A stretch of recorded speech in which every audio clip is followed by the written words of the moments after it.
Muli, magandang araw po sa bawat isa, lalo tigit sa IC Babes. Ganun na rin po, Pastor Wilbert at Tesmin, thank you so much po uli sa pagbibigay niyo po sa akin ng pribilehiyo na makapag-share po sa inyo pong platform.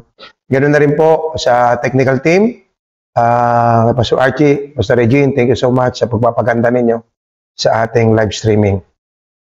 Sa araw na ito po ay itutuloy po natin yung ating nasimulang pag-aaral na ginawa na may pamagat po ng Initial Evidences of Living Under God's Government. Ito po yung mga pangunahing ebidensya na makikita natin na tayo talaga ay namumuhay na sa ilalim ng kaharian ng ating Panginoon.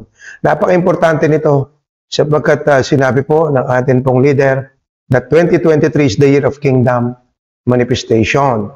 So inuulit ko po, ang sarap pong pakinggan, ang sarap po na kung saan ay talagang i-claim natin ito. Pero again, hindi po sapat ito, kundi ating pong lalakaran.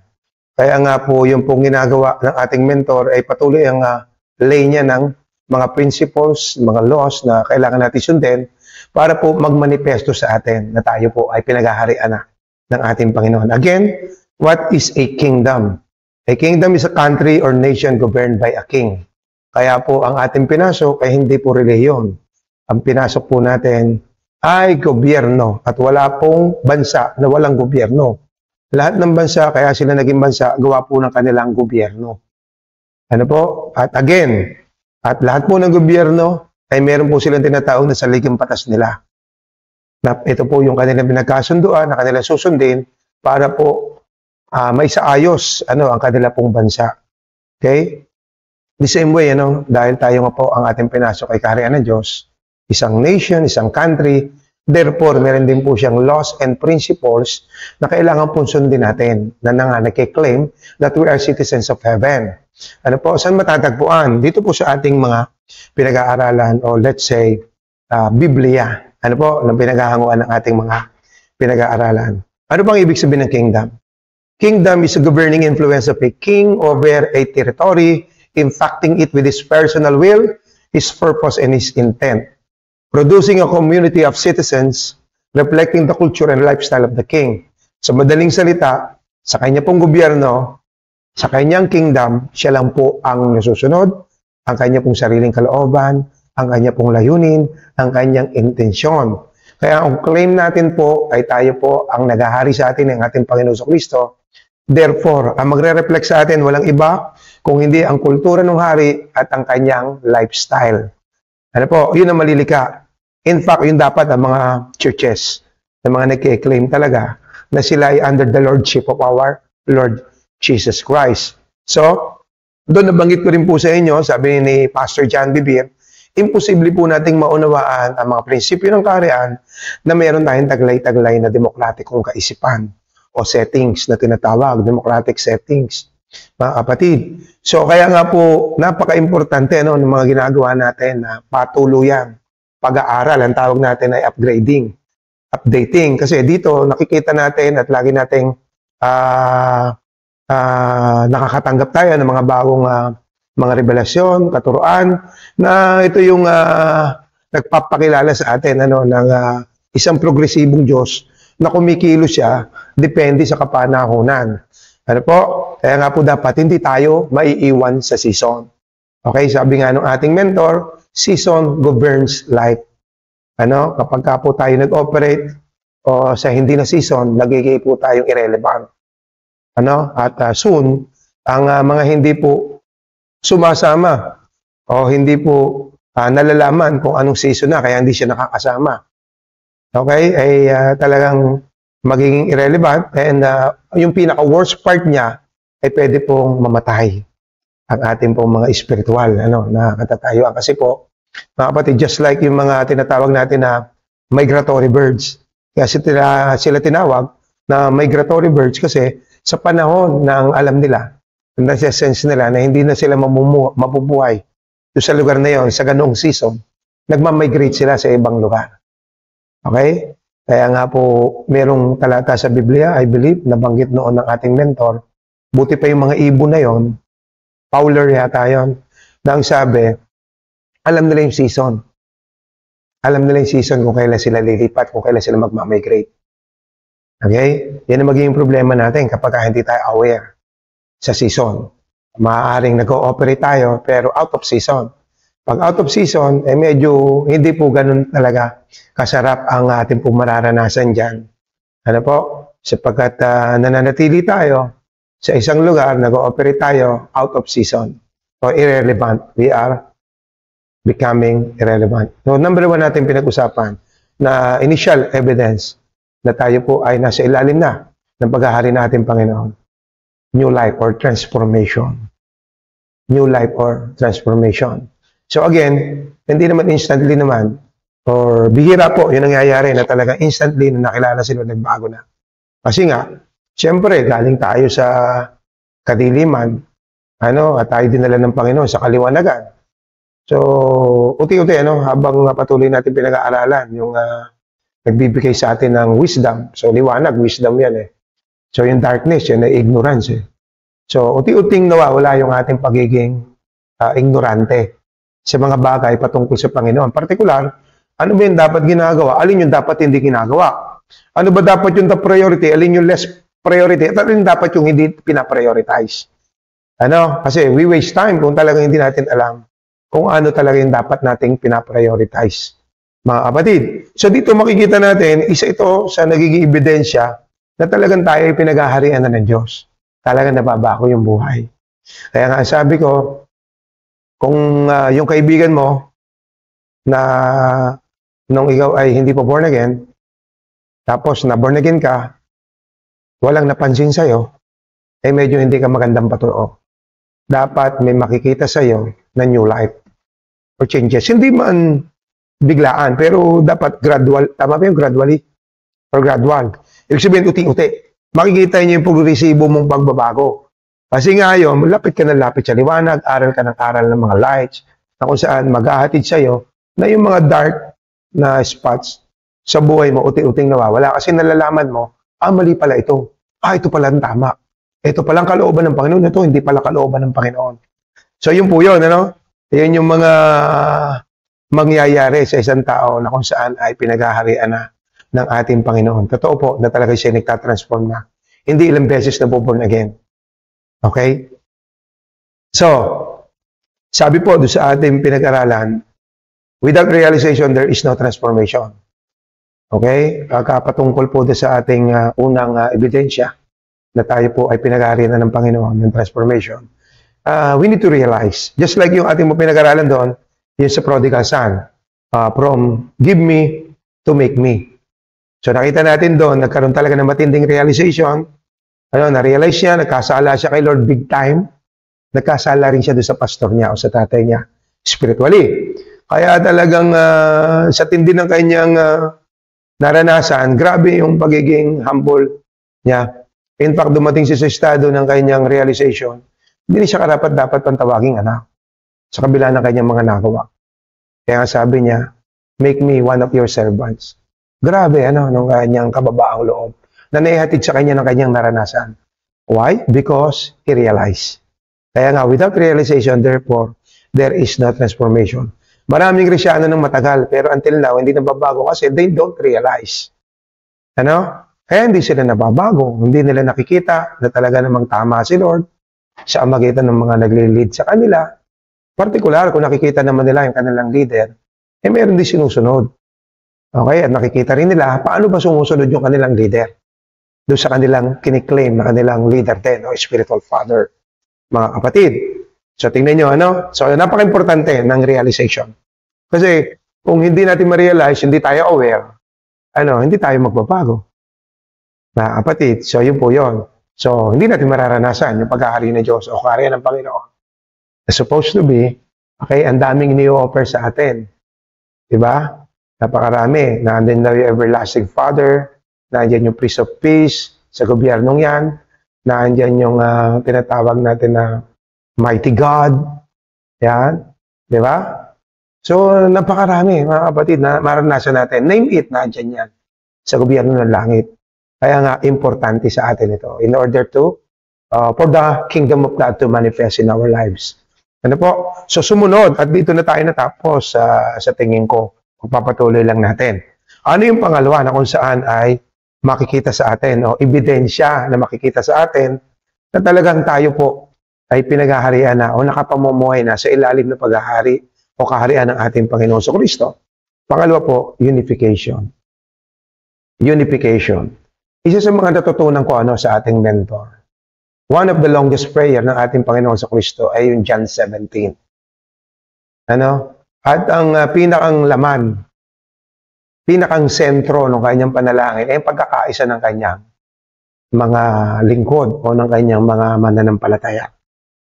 At alam nyo, sa aking karanasan, marami akong kakilala na talagang ito yung laging pinakang sentro din ng kanilang mga panalangin. Ang kaisahan ng iglesia. Ang kaisahan ng iglesia. And habang ako'y nag-aaral, marami akong mga puti-uting pinaunawa sa akin ng Panginoon. Kasi nga, sa church context, hindi naman pare-parehas ng pakikinig ang bawat tinuturuan mo. Siyempre, yung pakikinig, one part lang naman yon. Meron pa tayong tinatawag na understanding or comprehension. Because yung pagtuturo ay knowledge lang yon or information. Kailangan dumating tayo doon sa estado ng ating pakikinig that we understand, we comprehend. Kasi pagka naunawaan natin ito, mas mabilis para ito ilapat natin sa ating buhay. Napakaganda namang katangian ng salita ng Panginoon. Pag inilapat natin sa ating mga buhay, sapagkat yan po ay prinsipyo ng kaharian. At ang salita ng hari, hindi pwedeng mabalik. Ibig sabihin, kung ano sinabi ng Panginoon dyan, bound siya doon sa kanyang sinabi. Gagawin niya yan. All we need to do is understand, we must understand it, and therefore, i-apply natin. At mapapatunayan natin, tiyak yan. Totoo lagi yung sinasabi ni Lord. Papatunayan niya sa atin yan. Mga kapatid. So, dito makikita natin, na sabi ko nga sa inyo, marami ako mga churches na kung saan nakita kung paano sila kapursigido na magkaroon talaga ng kaisahan sa loob ng isang iglesia. In fact, ang equation sa atin ng Panginoon ay tayo kanyang katawan. At siya yung pinakang ulo natin, di ba? So, yun po. So, in fact, ito yung talata. Romans 12:4-5. Okay, ano sabi rito? For us, we have many members in one body, but all the members do not have the same function. Ito na nga yung church ni Lord. Na equation niya, kanyang katawan. Marami tayong miyembro. Pero again, sabi rito, lahat ng miyembrong ito, although nasa isang katawan, magkakaiba naman sila ng function. Kasi siyempre, mga kapatid, meron kasi dyan paa, meron dyan kamay. Meron dyan ay kuko. Meron dyan ay palad. Meron dyan ay talampakan. Meron dyan ay alak-alakan. Meron dyan ay tukod. Diba? So, magkakaiba sila ng function. At napaka-importante, habang tayo ay patuloy na nag-aaral, habang ang bawat isa sa iglesia ay patuloy na nagpapasakop sa kalooban ng Panginoon, sa magitan ng kanilang pastor, uti-uti, along the way, malalaman nila, ano ba yung particular kong bahagi sa iglesyang ito? Kasi kayo makakadiscover niyan along the way. Habang pinoporma kayo ng Panginoon sa magitan ng inyong leader, ng authority. Mga kapatid, lagi nyo tatandaan, for our gifts to function legally, we must under, the authority na isinet sa atin ng Panginoon. Diba? Kasi all gifts, for our gifts to function legally, kailangan natin ng authority. Mga kapatid, importante yun. So, kung wala kang authority na tinitake sa buhay mo, ay delikado ka. Kasi mahihirapan ka na malaman mo, ano yung very purpose? Bakit nandun ka sa church na yun? Ano yung bahagi mo ron? Normal, pag hindi mo nalaman kung ano yung function mo, doon sa church na yun, anong bahagi ka ba doon? Pag mamalfunction ka, at worst, mawawala ka. Sabi nga nung ating nabasa noon sa Purpose Driven, I believe, sabi sa panulat po ni Pastor Rick Warren doon, sabi niya, anong ba ang bahagi ng katawan na tanggalin mo? Sa kanyang bahagi, ay yun po ay uti-uting mawawala ng buhay. Okay? In fact, ang mga atin pong mga ninuno o yung ating mga naririnig ng mga kasabihan, sabi nila, sakit ng kalingkingan, dama ng buong katawan. Kaya nga po noon pa man, nagkakaroon tayo ng illustration na sinasabi natin, for us to know, or for you to know, na bahagi ka o bahagi mo, bahagi ng katawan mo, yung bahaging yun, o let's say, limbawa, yung hintuturo, umuwi ka sa inyo, ipatong mo yung iyong, hinlalaki na lang, para mas mabilis ipatong. Ipatong mo ngayon sa matigas na bagay o sa lamesa. Kumuha ka ng matigas na bagay, martilyo, halimbawa. Pukpukin mo ngayon yung hinlalaki mo. For you to know kung talagang bahagi ng katawan mo yung hinlalaki mo yun. Okay? Pag sumigaw ka, pag ikaw yung sumigaw, pagkapukpuk mo, bahagi ng katawan mo yun. Pero, pag kapitbahay mo ang sumigaw, hindi siya yung hinlalaki yun. Hinlalaki ng kapitbahay mo yun. Okay, so sa napaka-practical isipin, napaka-logical isipin, ano po, kung bahagi ng katawan yan, pag may nararamdaman yung katawan, okay, mararamdaman niya yan. Sakit ng kalingkingan, dama ng buong katawan. Ano po, kaya sabi rito, so we, being many, are one body in Christ. Okay, kasi siya nga po yung ulo ng iglesia. Siya yung ulo ng kanyang iglesia. And individually members of one another. Magkakahugpong po tayo. Kaya tingnan nyo mga kapatid, para malaman mo, dapat alam mo kung ano ang iniinda ng inyong iglesia. O let's say, ganito, kung meron mang kailangan gawin ng iglesia at ito ay hindi mo alam, ay wala kang pagkakataon para mag-contribute. Ay, ang lahat ng bahagi ng katawan ay nagko-contribute sa bahagi nila. Okay, para masabi mo that you are part of that body, therefore, nagko-contribute ka. Di ba? Mga kapatid? So, isa po yun sa makikita natin na mabilis na paraan para masabi natin, I am part of that body. Bahagi ako ng iglesyang yun. Baka naman nakaalam mo lang. Ano po? So, again, mga kapatid, kailangan nating malaman anong bahagi ba tayo ng katawan. Uulitin ko sa inyo. Okay, mahirap malaman agad yan kasi in the process, dumuuti-uti malalaman ano ba yung aking talagang bahagi sa iglesyang ito. Ano, ako ba yung kamay? Ako ba yung paa? So malalaman nyo yun, uti-uti. Mga kapatid, tingnan nyo rito ha. 1 Corinthians 12:12-21. The human body has many parts, but the many parts make up one whole body. So it is with the body of Christ. Some of us are Jews, some are Gentiles, some are slaves, and some are free. But we have all been baptized into one body by one Spirit. And we all share the same Spirit. Yes, the body has many different parts, not just one part. Okay, so makita nyo, mga kapatid, alamin mo yung bahagi mo. Pagka maingit sa iba, sooner, habang nagsasabit ka sa leadership, may pinagkaloob sa iyo ng Panginoon, malalaman mo rin kung anong part mo. At pagyamanin mo kung ano yung pinagkatiwala sa iyo. Soon, malalaman mo ano yung partikular na kung saan bahagi ko sa iglesyang ito. Alam nyo, dito sa amin, sa biyaya ng Panginoon, isang malaking biyaya sa amin. Along the way, habang patuloy silang natuturuan, na isasama ko sa mga upgrading, updating, nakikita namin yung lakas ng bawat isa. Ano yung kanilang partikular na bahagi sa iglesia. Some of them, magaling naman talagang pag-aasikaso. So, doon sila, serving gift. Makikita mo, mostly sila talagang, pagsiserve. Pero magkakaiba pa rin.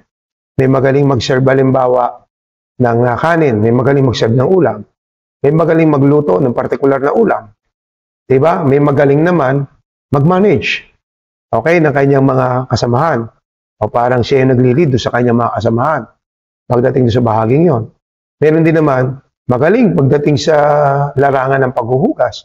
May magaling sa larangan ng paglilinis. So nakikita mo yung bahaging na yun. Alam nyo, iniloob ng Panginoon doon sa mga maliit na bahagi, mapagkatiwalaan ka muna. And soon, pag nakita ng Panginoon, katiwa-tiwala ka dyan. Tandaan ninyo, ang promotion naman hindi galing sa tao. Ang promotion galing kay Lord yan. Kaya kay Lord, pag nakita niya, karapat-dapat ka nang tumanggap ng promotion, bakit naman hindi kayo promote? Diba? Hindi pwedeng magkakamali si Lord sa panahon, okay, na itinakda niya para sa iyo. Kasi ikaw magdedetermine. Pag nakita niya talaga, wow, itong aking lingkod na ito talaga namang grabe ang kanyang mga pagbabago. ng kanyang karakter, ng kanyang attitude, and therefore, why not now? Okay? Akin siya pagkakatiwalaan kasi napagkatiwalaan siya sa maliit. Pagkakatiwala ko siya mamahala sa malaking bagay na. Ano po? So dito, mga kapatid, napakalinaw po. At sabi rito, the body has many different parts, not just one part. Sabi rito, if the foot says, I am not a part of the body because I am not a hand, that does not make it any less a part of the body. And if the ear says, I am not part of the body because I am not an eye, would that make it any less a part of the body? If the whole body were an eye, how would you hear? Napaka-practical magturo ni Paul eh. Totoo naman talaga. Hindi pwedeng isang bahagi lang yung isang buong katawan. Hindi pwede yun. Kaya nga maraming bahagi, nililinaw dito sa kanilang mga kapahayagan tinanggap sa Panginoon, magkakaiba po talaga. Huwag niyong hanapin yung sarili niyo sa iba kasi meron kayong sarili niyong galing. Okay? Hindi loloobin ng Panginoon na pare-parehas lang tayo. Kasi ang imitation po, mahuna. Ang imitation, cheap. Nilikha tayo ni Lord, tayo po'y very valuable sa Kanya. Kaya nga, sobra ang Kanyang ginawa para talagang tayo po ay may ahon niya, doon sa pagkakalugmok natin sa kasalanan para magkaroon tayo ng power over sins. Diba? Kaya masasabi natin, oh death, where are your sting? Kasi yung sin talaga nagiging nagbibigay sa atin ng kamamatayan sa lahat ng aspeto ng ating buhay. Nagkaroon tayo ng kapangyarihan dito gawa nung pagbabayad ng Panginoon sa krus ng Kalbaryo. And therefore, hindi natin ito sasayangin. Kaya niloob ng Panginoon, nasa loob tayo ng isang iglesia for us to unite. Diba? For the sake of the gospel. For the sake nung ginawa sa atin ng Panginoon. It's about time na kung saan makita ng Panginoon na magiging kagamit-damit tayo. Kasi ayaw niya nga na tayo nagmamalfunction. First, kung ano pinagkatiwala sa'yo, ipakita mo katiwa-tiwala ka dyan. And soon, bibigay ng Panginoon kung ano talaga yung tawag niya sa'yo. Ipapakita niya yan. Okay? Okay, mga kapatid. So, 17. If the whole body were an eye, how would you hear? Or if your whole body were an ear, how would you smell anything? Mga kapatid. But our bodies have many parts, and God has put its part just where He wants it. Ibig sabihin, si Lord ang nagtakda kung anong bahagi ka ng katawan. Hindi pwede siya magkamali. Hindi siya pwede magkamali. Number 19, verse 19, sorry. How strange a body would be if it had only one part. Oo nga naman. Diba? Sobrang kakaiba naman yon. Kapag isang bahagi lang, isang buong katawan. Verse 20, sabi niya, yes, there are many parts, but only one body. Paulit-ulit siya ron. Many parts tayo, isang katawan, pero iba't iba tayo ng function. Okay? So, ibig sabihin, kailangan natin malaman ano yung ating function. Sabi ko sa inyo kanina, hindi mabilis malaman. Kung anong pinagkatiwala muna sa inyo ng inyong leader, mapagkatiwalaan muna kayo doon. And soon, malalaman nyo what is the perfect place for you in that particular church. Okay, sabi rito, the eye can never say to the hand, I don't need you. Okay, even the head. Hindi niya pwedeng sabihin sa paa, hindi kita kailangan dahil ulo siya. Hindi pwede. Hindi na pwedeng lumakad mag-isa yung ulo eh. Diba? Kaya ang bawat isa ay kailangan ng bawat isa. Kaya kantahin niyo na yun. Walang sino man ang nabubuhay para sa sarili lamang. Tinakda ng Panginoon yun sa loob ng isang iglesia. Kailangan nyo malaman, kailangan nyo tuklasin, okay, as you go deeper sa inyong relationship sa Panginoon, sa magitan ng inyong pastor. Therefore, ano talaga yung inyong tungkulin doon sa iglesia niyo? Kapatid, Ephesians 5:23. Okay, so papasok na tayo. Kasi unification ang hinahanap natin eh. So, ating pinag-aralan o ating binasa, yung patungkol sa tayong lahat ay bahagi ng katawan ng Kristo. Mga kapatid, so ito na. Ephesians 5:23. For the husband is head of the wife, as also Christ is the head of the church. Ano raw mga kapatid? Christ is the head of the church. Okay, and He is the Savior of the body. Alam niyo mga kapatid, in-establish dito that Christ is the head of the church. Ano po? Christ is the head of the church. Ito dilemma natin. Kung meron po tayong ulo, according to sa ating binasa, sabing ganito, if Christ Okay? Ang magiging head ng church, talaga, lagi po tayong ligtas. Sabi nila, pastor, paano yun? Di ba? Isang beses lang naliligtas ang tao. Yes. Pero again, maraming kailangan pagligtasan sa atin ng ating Panginoon. Number one, kailangan iligtas niya tayo dun sa atin pong naging libangan ng araw, ang pagiging palautang.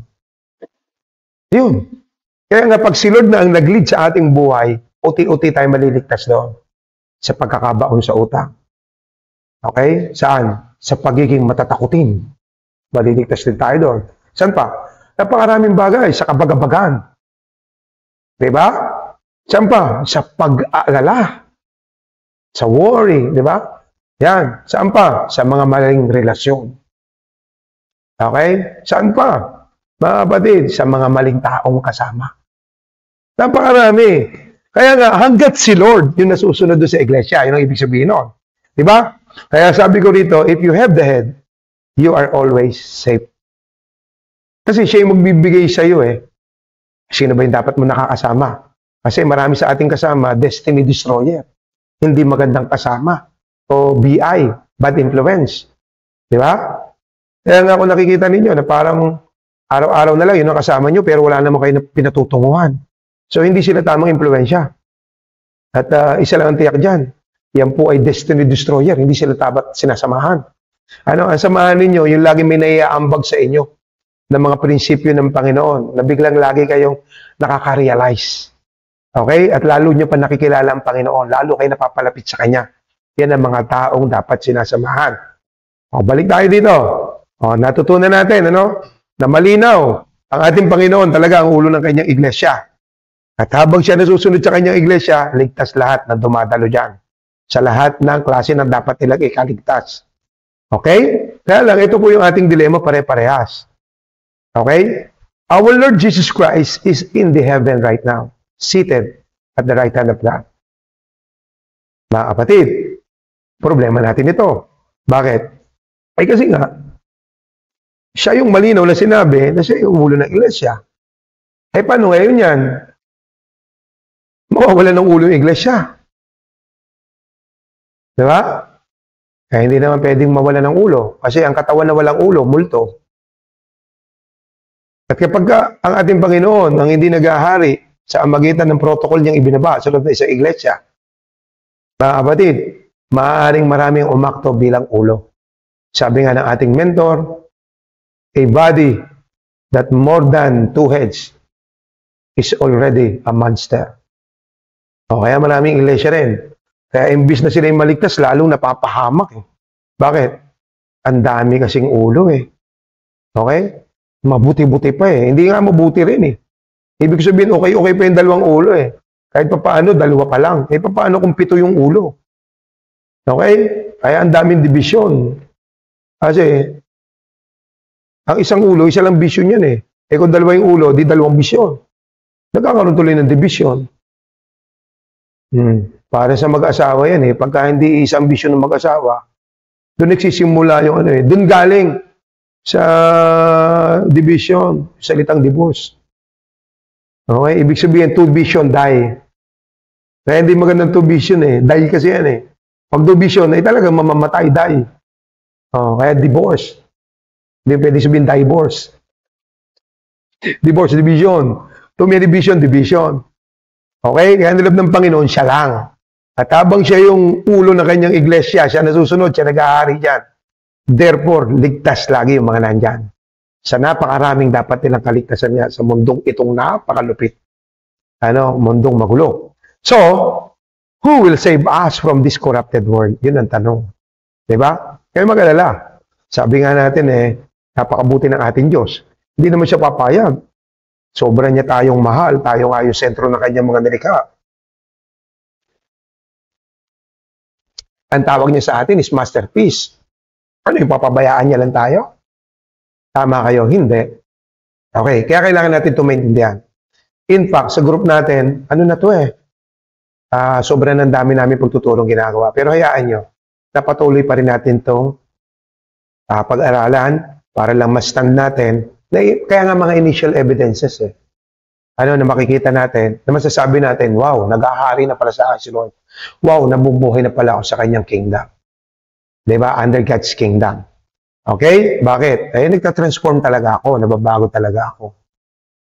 Okay? At ano pa nangyayari sa'yo? Ayan. Nagiging lakas ka na ng inyong iglesia.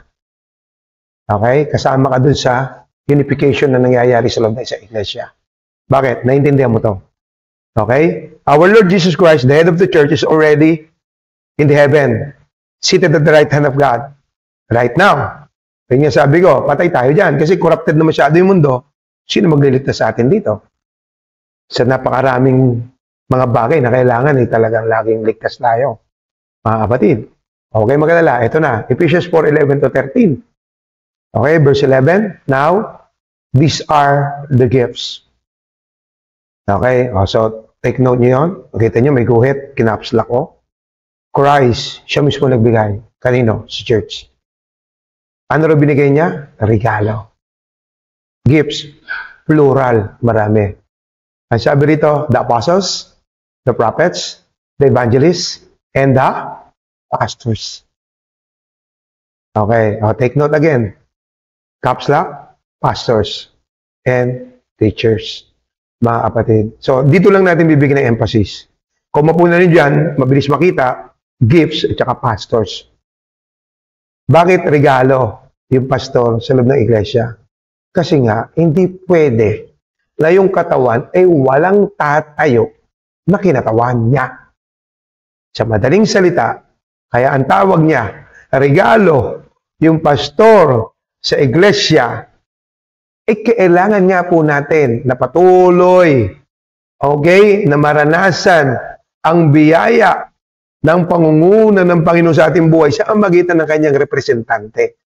At wala pong iba yung kung hindi yung kanyang regalo sa kanyang church. Imagine, siya mismo yung nagregalo.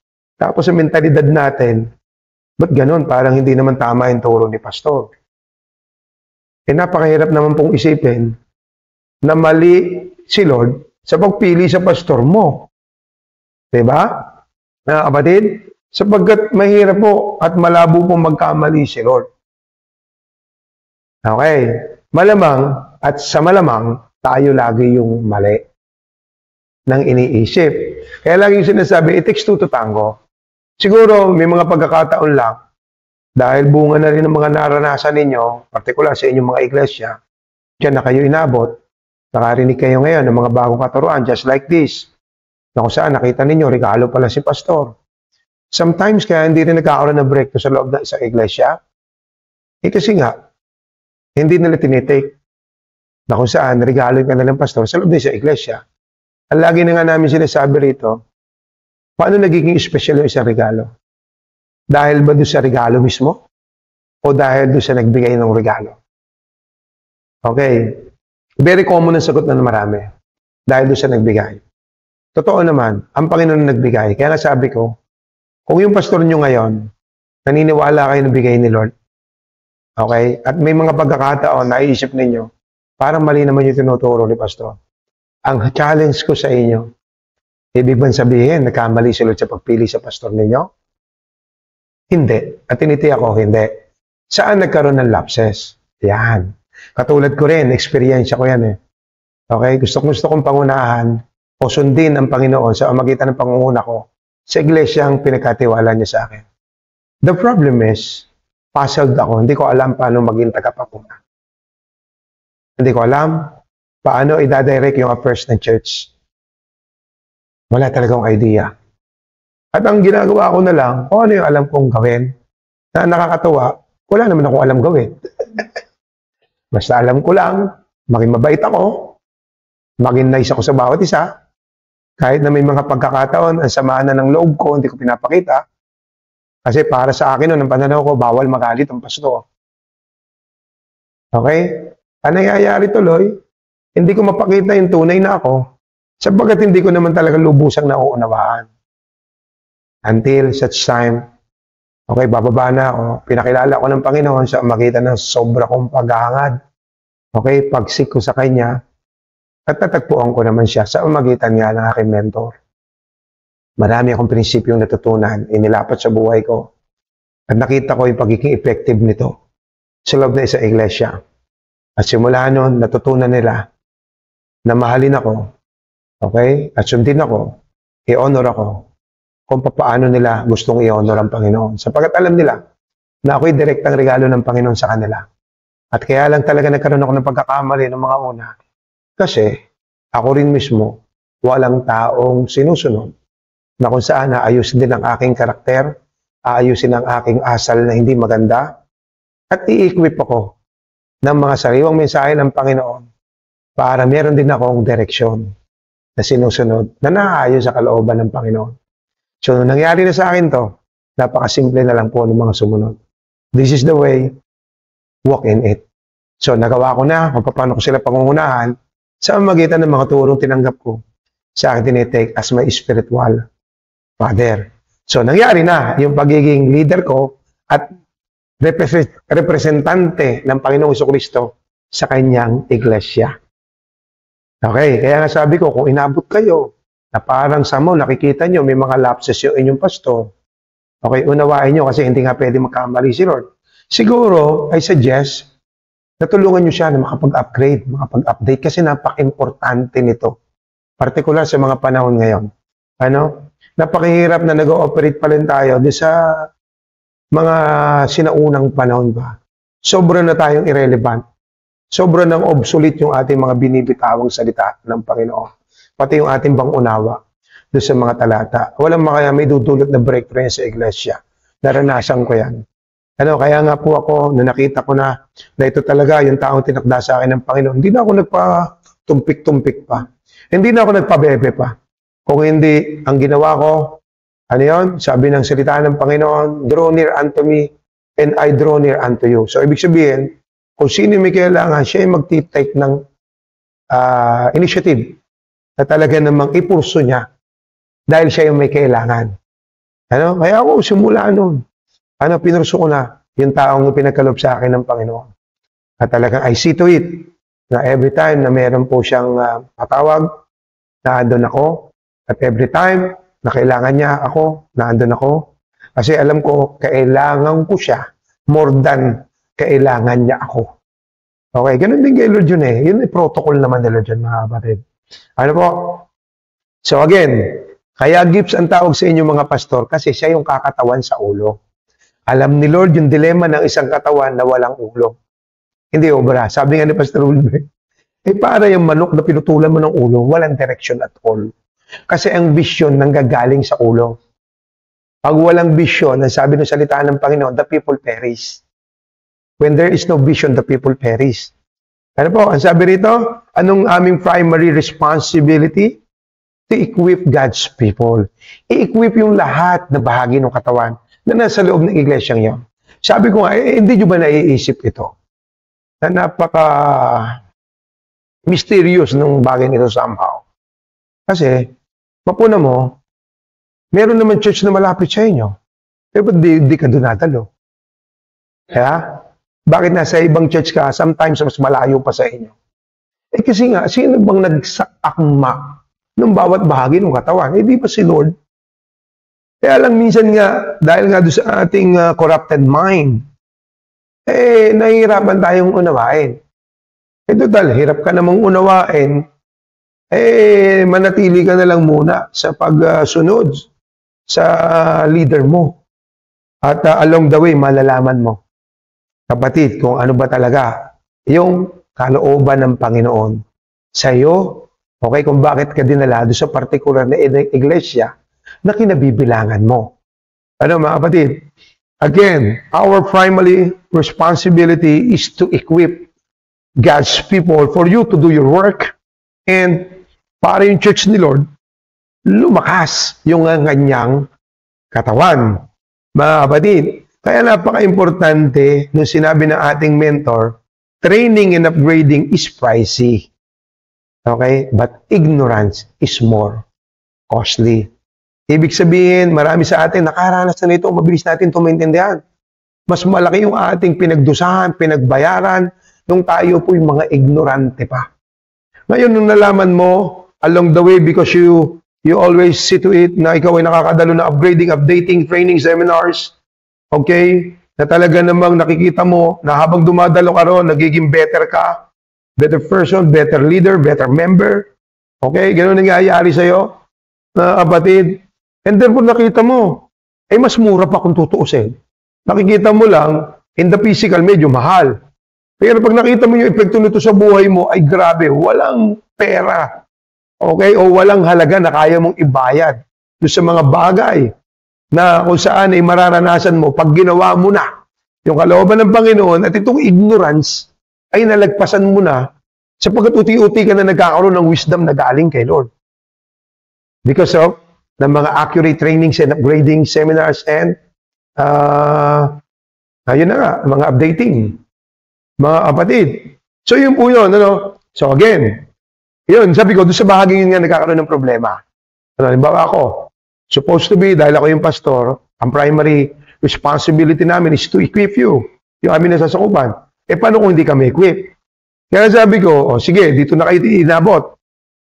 Mga kapatid, tulungan nyo kayo yung leader ninyo.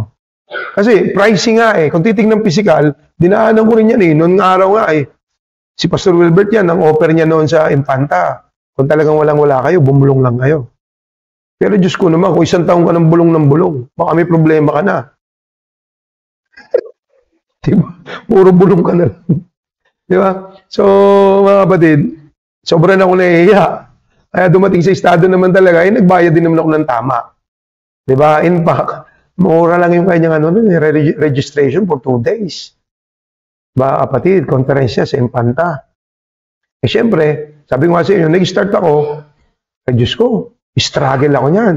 Yung pa-register, tapos manghihiram pa ako ng motor, magagas pa ako.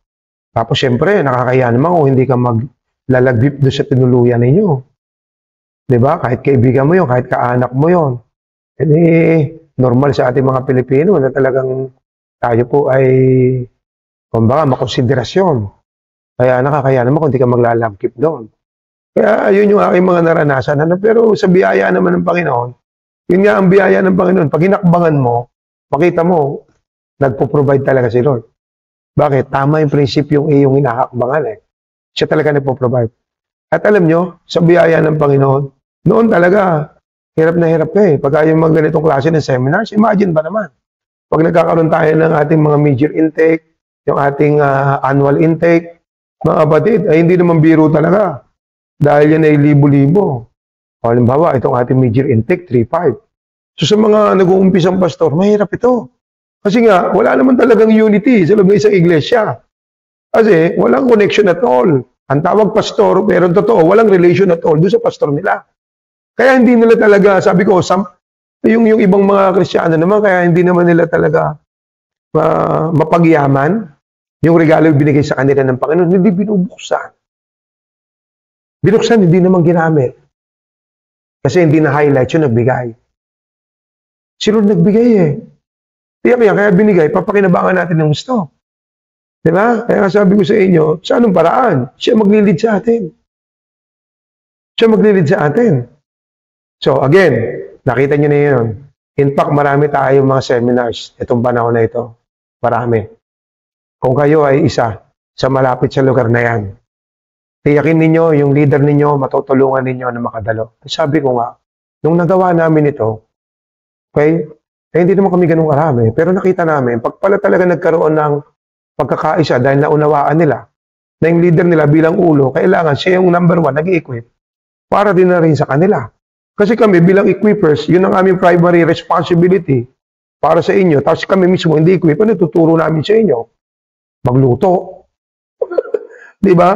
Buti sana kung marunong ka rin magluto. Ay kaya alam mga kapatid, pastor ka nga kaya kailangan ililid mo sila sa magitan ng mga prinsipyo na natutunan mo. Naintindihan naman natin, ang Panginoon hindi tumitigil sa pagkilos. Paano kung yung operation mga ay sobra ng obsolete? Jurassic pa ang ating termino dyan. Napakahirap mag-usap. Panahon ka pa ng dinosaur. Computer age na ngayon. Grabe na ngayon sa social media. Diba? Talagang mahirap. Hindi kayo magkakaunawaan. Nag-uusap kayo sa magkabilang mundo. Walang breakthrough doon. Kaya nga, again, ito yung it is a must for everyone, particular, sa lahat ng nanonood niya. Okay, bahagi ka ng iglesia, kung pastor ka man, okay, you must see to it. Ako bilang isang pastor, kaya naging mabilis para sa akin na sasakupan. Sa biyaya ng Panginoon, nakita nila na talagang meron akong sinusunod rin. Physical, okay? Yung aking mentor, yung aking spiritual father. Diba? Nakita nila, naging mabilis para sa kanila. Nasundin ako kasi nakikita nila yung example sa akin kung paano ako sumusunod. Hindi na mahirap sa kanila. O may mga training, seminars, particular, under nung aking mentor. Anong ginagawa nila? Sila nag-aambagan para makadalo kami mag-asawa. Isipin mo kung ilan sila. Lumiliit yung gastos, nagagawa ng church. Kaya nga, ano sabi ng salita ng Panginoon kanina ating pinag-usapan? Kung ginagawa ng bawat bahagi yung kanilang tungkulin, lumalakas yung katawan. In fact, sabi nga ng ating mentor, noon pa man, ang Panginoon, wala nang ibang layunin, wala nang ibang hinangad, kung hindi yung church niya maging matatag. Diba? I will build my church, even the gate of hell will not prevail against it. Kaya nagiging mahina, hindi natin nauunawaan yung mga bagay na ito, walang unification.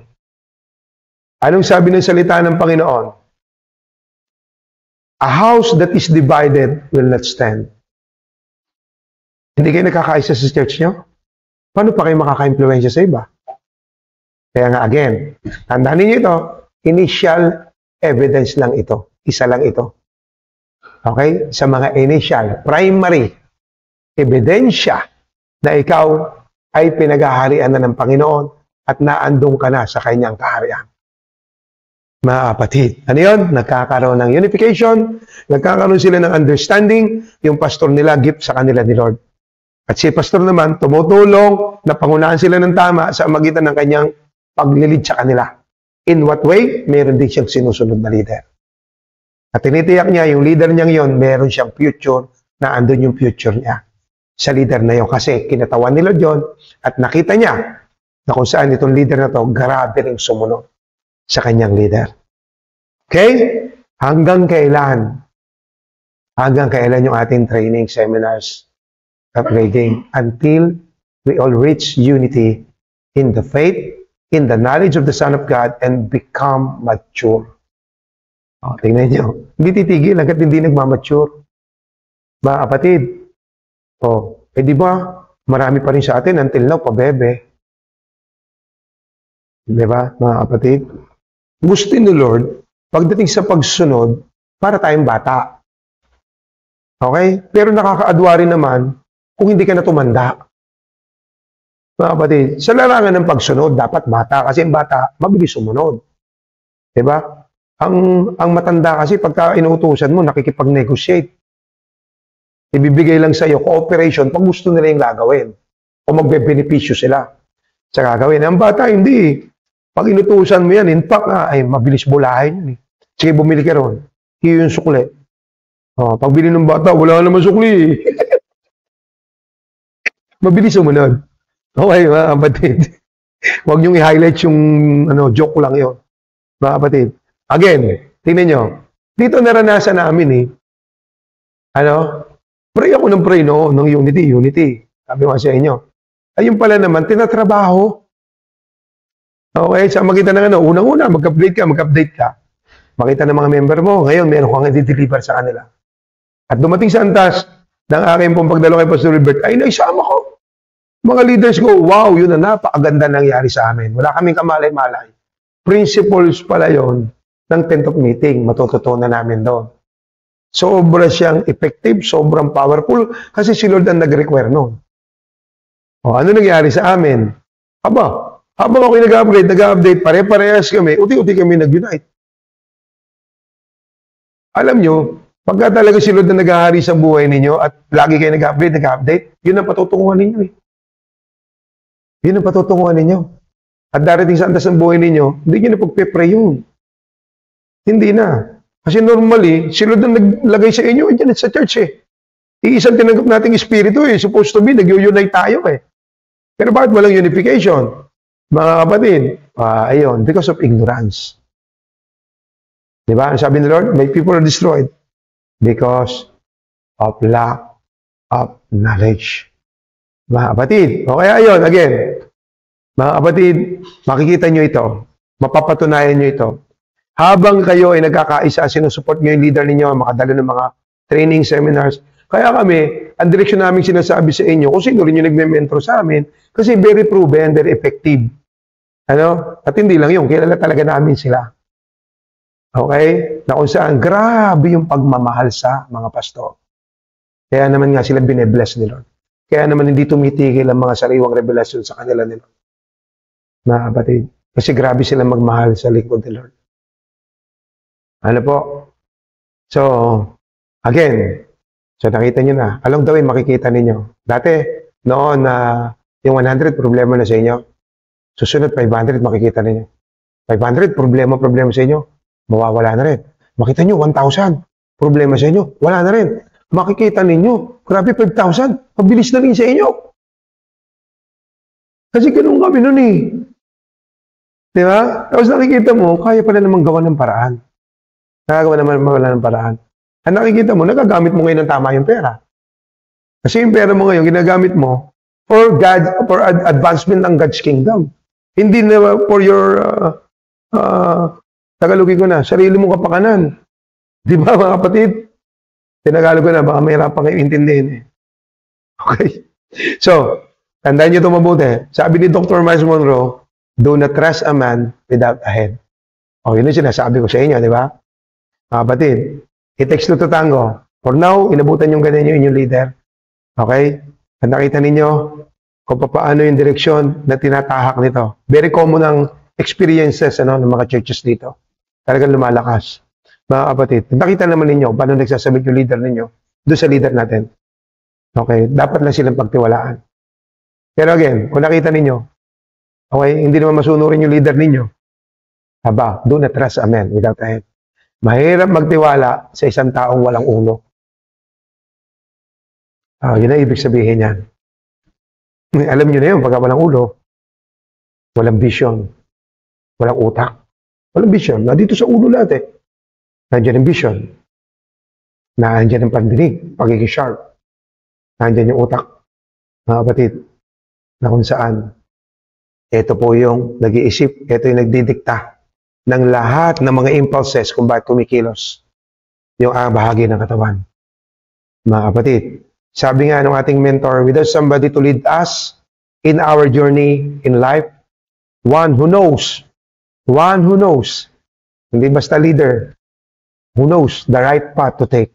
If you are in the wilderness, you will be lost. Ang mundo pong ito'y isang malaking wilderness. At alam ko, hindi na po lihim sa ating lahat. Talaga pong grabe na ang talagang pagkasira ng ating pong mundo. Sistema, sobrang corrupted na. Diba? Nowadays, marami tayong nababalitaan. Sobrang obvious na ang mga panluloko sa atin. Diba?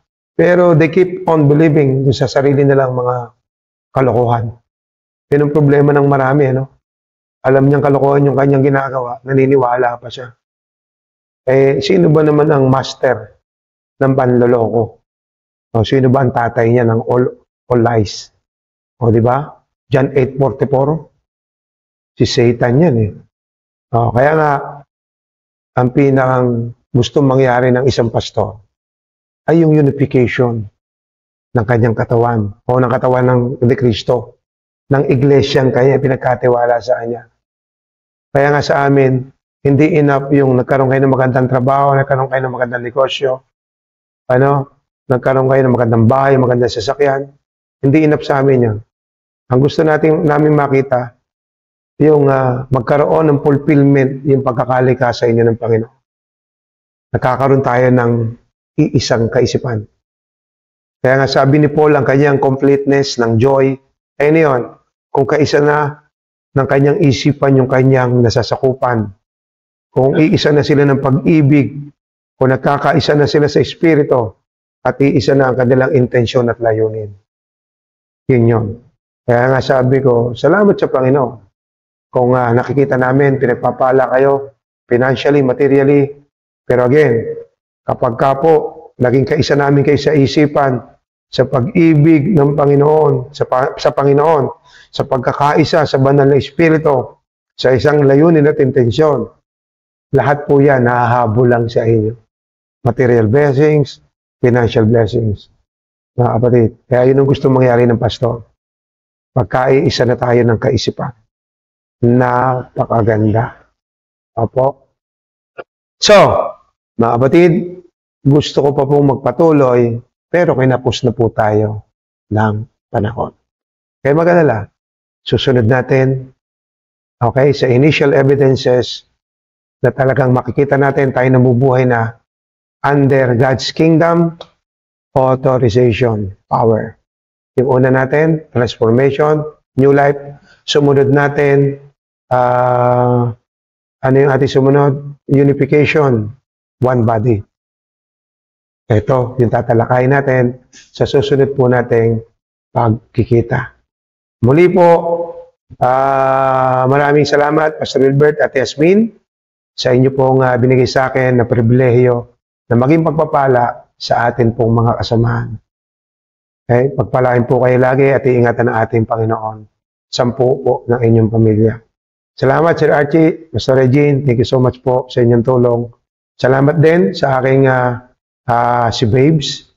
Thank you so much sa aking mga anak, sa Witwakat. Okay, salamat na marami sa inyo. At ganoon na rin sa lahat po na tumangkilik sa ating ginagawang pag-aaral. Aking muling dinideklara, lahat ninyo narinig ay magsisilbing bini ng Panginoon sa inyong mga puso. Sooner or later, yan ay sisibol, lalago at mamumunga. Pag namumunga na, maranasan mo na isang buhay na ganap at kasaya-saya. Inihiling ko muli ang pagsama ng libo-libong anghel ng ating Panginoon na madaligma na patuloy na mag-iingat sa bawat isa sa atin at sa ating mga mahal sa buhay sa mandako ng mundo sila naroroon. Salamat po and God bless us all.